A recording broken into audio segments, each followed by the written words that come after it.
Assalamualaikum warahmatullahi wabarakatuh.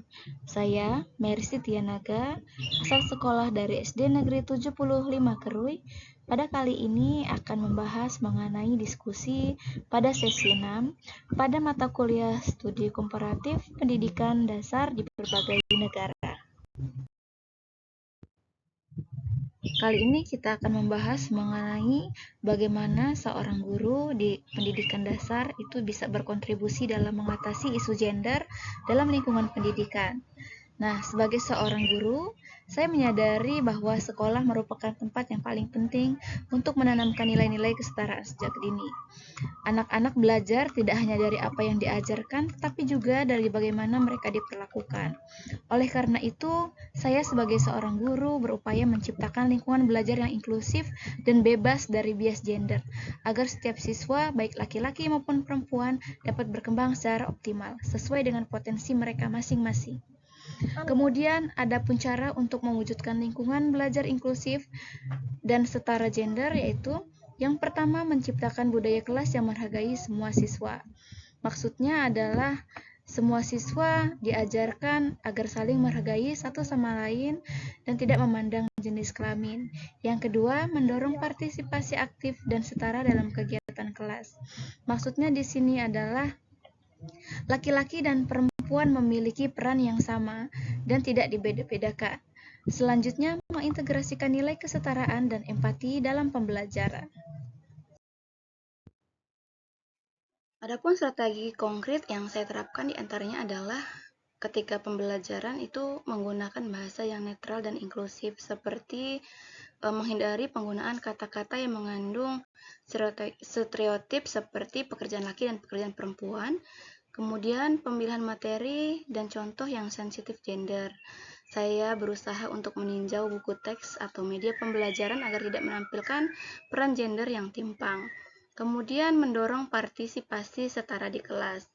Saat dilakukan diskusi kelompok, saya berusaha untuk memastikan agar semua siswa itu mendapatkan kesempatan yang sama untuk berpendapat, memimpin, tanpa membedakan berdasarkan jenis kelamin. Adapun tantangan yang saya hadapi, yang pertama berada di lingkungan rumah ya, atau di lingkungan warga sekitar. Di sini stereotip gender budaya lokal itu seperti di lingkungan itu anak laki-laki itu dianggap istimewa dan tidak boleh mengerjakan pekerjaan rumah, sedangkan anak perempuan itu harus rajin. Kemudian yang kedua, adanya perlakuan tidak sadar berdasarkan jenis kelamin. Jadi ketika di sekolah guru membagi tugas kelompok, memiliki pandangan bahwa anak laki-laki itu memimpin untuk melakukan presentasi, sedangkan anak perempuan yang membuat bahan presentasinya. Kemudian yang ketiga, kurangnya materi pembelajaran yang tanggap gender.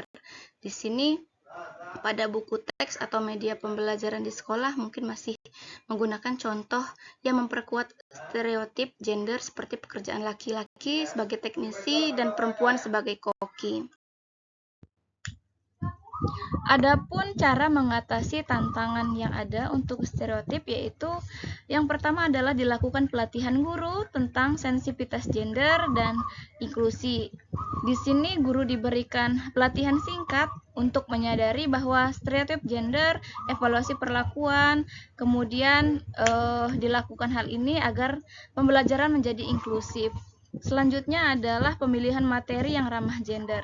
Di sini harusnya guru bersama-sama tim di sekolah meninjau buku teks dan lembar kerja untuk memastikan tokoh laki-laki dan perempuan itu berbagi profesi. Selanjutnya, apabila ada papan pengumuman menampilkan prestasi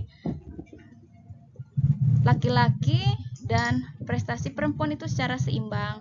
Itu tujuannya adalah untuk menciptakan lingkungan fisik dan simbiosis yang inklusif. Kemudian yang terakhir adalah melibatkan orang tua serta masyarakat lokal. Hal ini dilaksanakan tentu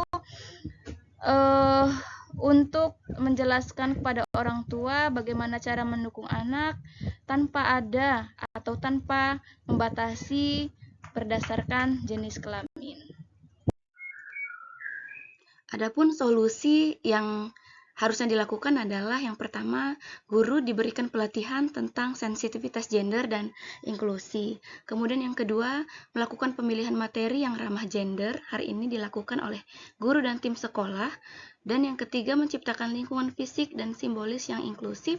Serta yang terakhir adalah melibatkan orang tua dan masyarakat lokal, agar orang tua dan masyarakat sekitar paham, mengerti mengenai aktivitas yang dilakukan oleh laki-laki dan perempuan sebaiknya sudah tidak dibeda-bedakan lagi.